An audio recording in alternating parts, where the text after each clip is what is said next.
Okay, today I want to talk about being the captain of your ship, the head of your table. Okay, I'm going to draw a table right here. And this is the captain's chair, and this is you. Okay? What I find more often than not, which isn't necessarily surprising, it just is what it is you have all these different players around your table.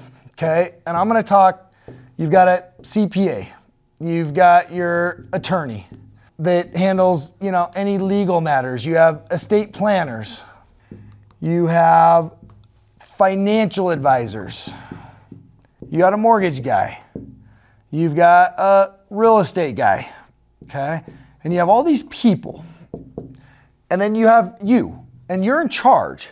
But what I find is more often than not is communication does not really flow like this.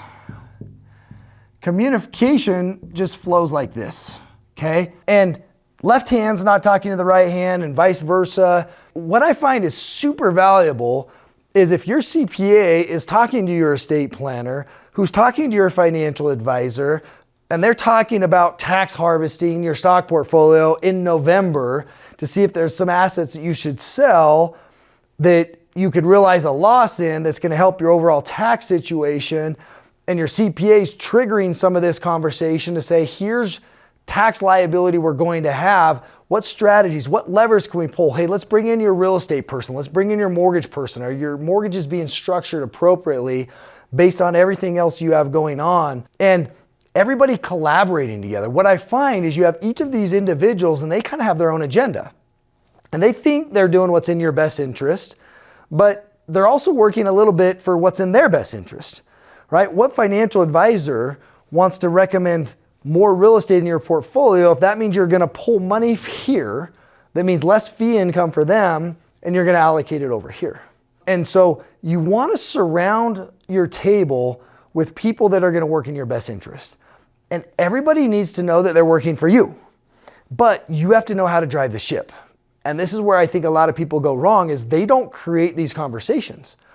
They don't say, hey, Mr. CPA and Mr. Estate Planner, Mr. Financial Advisor, we're going to all get on a call together, and here's the agenda, and I need you guys to strategize for what's in my best interest.